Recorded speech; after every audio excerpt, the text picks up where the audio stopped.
Salut à tous, c'est Fildrong, bienvenue dans ce nouvel épisode de Focus sur le Focus.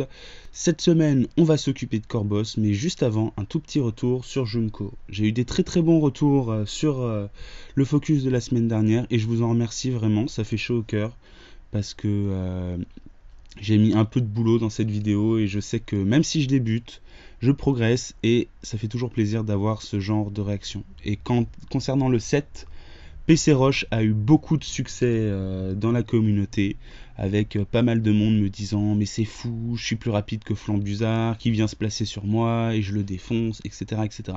Ça m'a fait énormément de plaisir. Donc, le focus de la semaine, c'est Corboss. Corboss, le démon des ténèbres, comme on pourrait l'appeler de façon originale. C'est vrai que il a la classe, hein. On peut pas le nier. C'est un corbeau avec un chapeau. Donc voilà, hein. À mon tour de vous montrer comment on l'utilise en Overused. Alors Corboss, c'est un Pokémon qui a un type un peu spécial, étant donné qu'il est de type Dark, donc ténèbres, et vol. Donc on va créer une nouvelle team en Overuse. Plof. Plof. Donc voilà. Alors, le premier Pokémon, ça va être évidemment un Corboss. Donc l'item qu'on va lui mettre, ça va être évidemment donc le Life Orb, hein, l'orbe vie, avec la capacité Moxie, c'est-à-dire impudent, qui lui fait augmenter son attaque à chaque fois qu'il tue un adversaire. Donc il devient de plus en plus puissant. Les moves sont très simples. Corboss, il a beaucoup d'attaques, mais il est très lent. Il a heureusement accès à Sucker Punch, donc Kuba, qui est un des meilleurs moves de priorité du jeu, si on le sait l'utiliser. Il a ensuite accès à Rapace, qui est son move qui fera le plus mal de tous.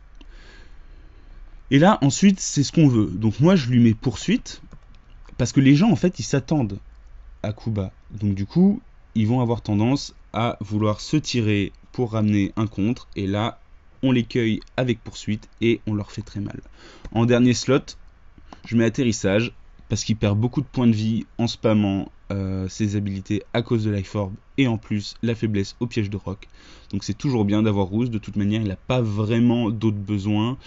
Vous pouvez lui mettre, si vous le désirez, des EV en PV, mettre un peu moins de vitesse. Moi personnellement je le joue à fond.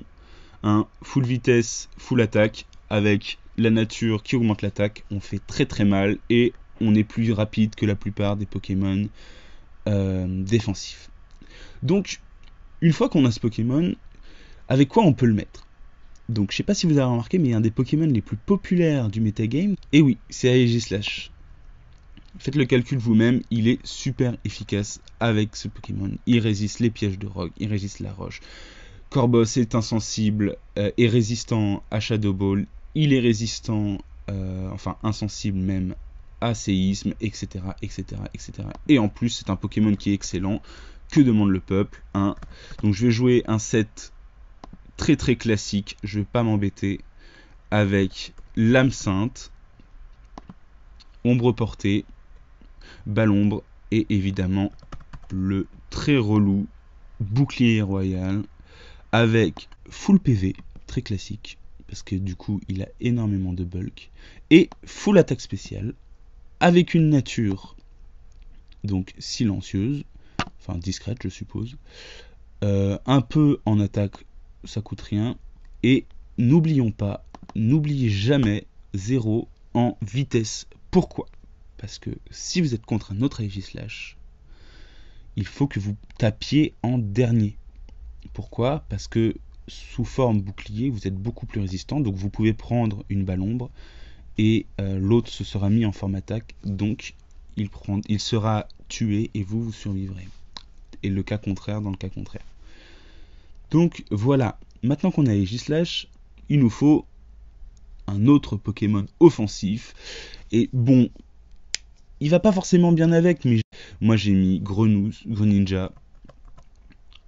Parce que je sais pas, j'avais envie de l'essayer, parce que je l'avais jamais vraiment joué, qu'on m'avait dit qu'il était génial. Donc je voulais un lead extrêmement puissant aussi pour foutre la pression dès le départ.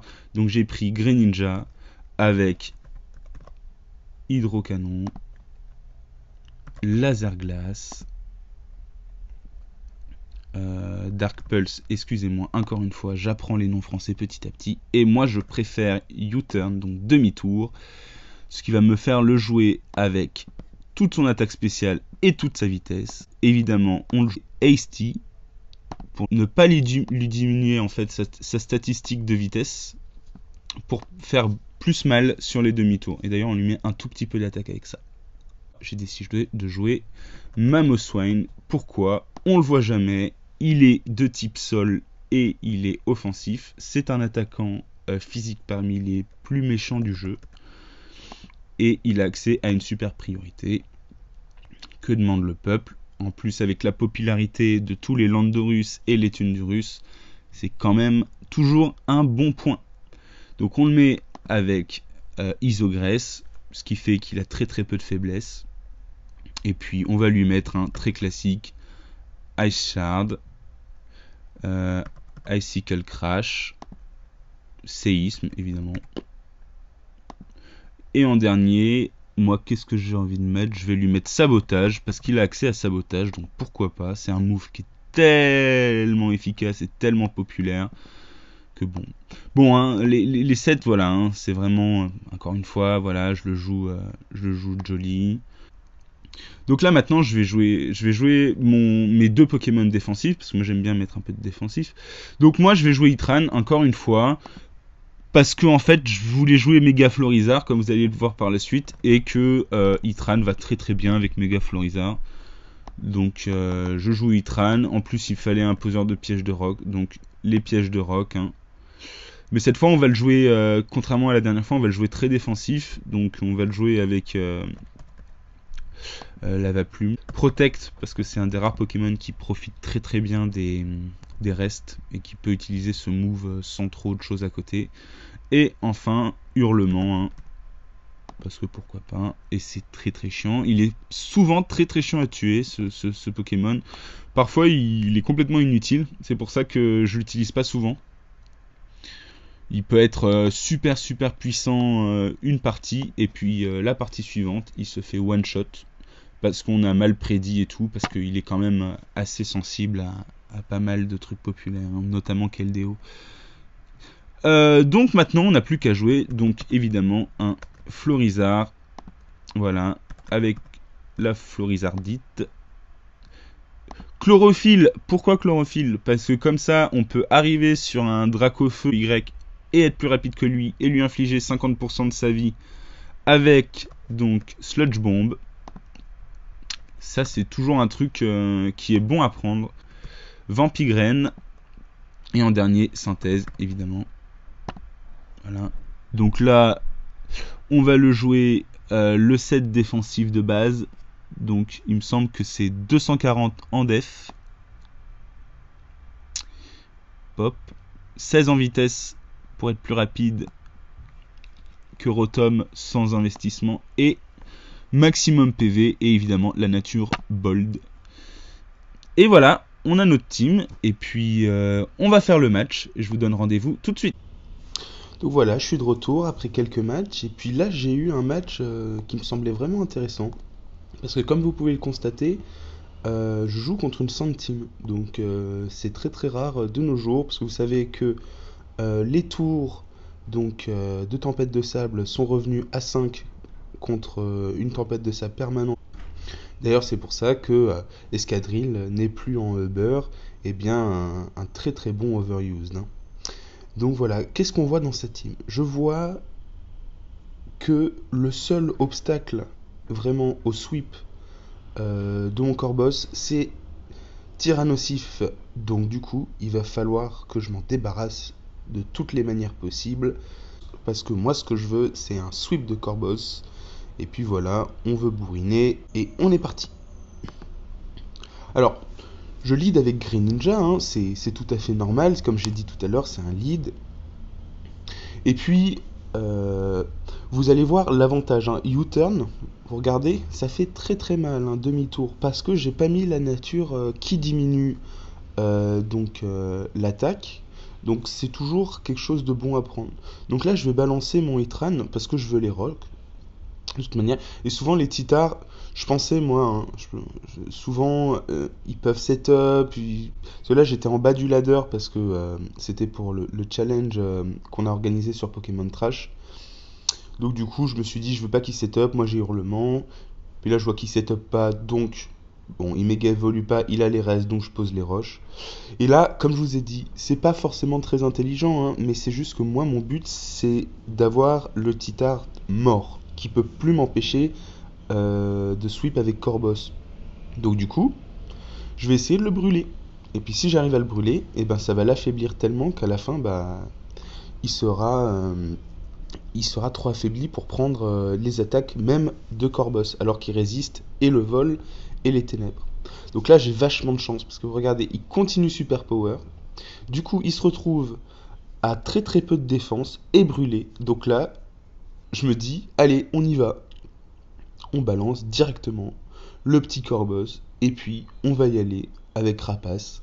Et puis j'aurais aimé sweep à fond, mais bon, j'avais oublié que il avait un Hippodocus qui reste un truc de taré. Mais regardez, c'est un des Pokémon qui a le plus de bulk en défense dans tout le jeu, hein.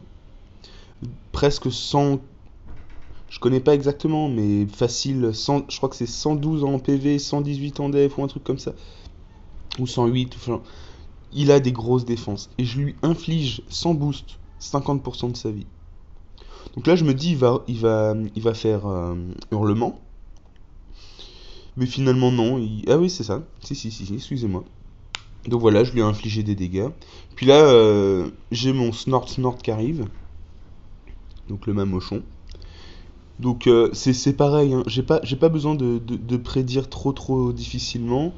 J'ai juste à attaquer. Et là, aïe aïe aïe aïe aïe, il fait une erreur. Il laisse son Tyrannosif mourir. Donc maintenant il a strictement plus rien. Surtout que son Nippo il est affaibli. Donc il y a strictement plus rien qui m'empêche de sweep avec mon Corboss.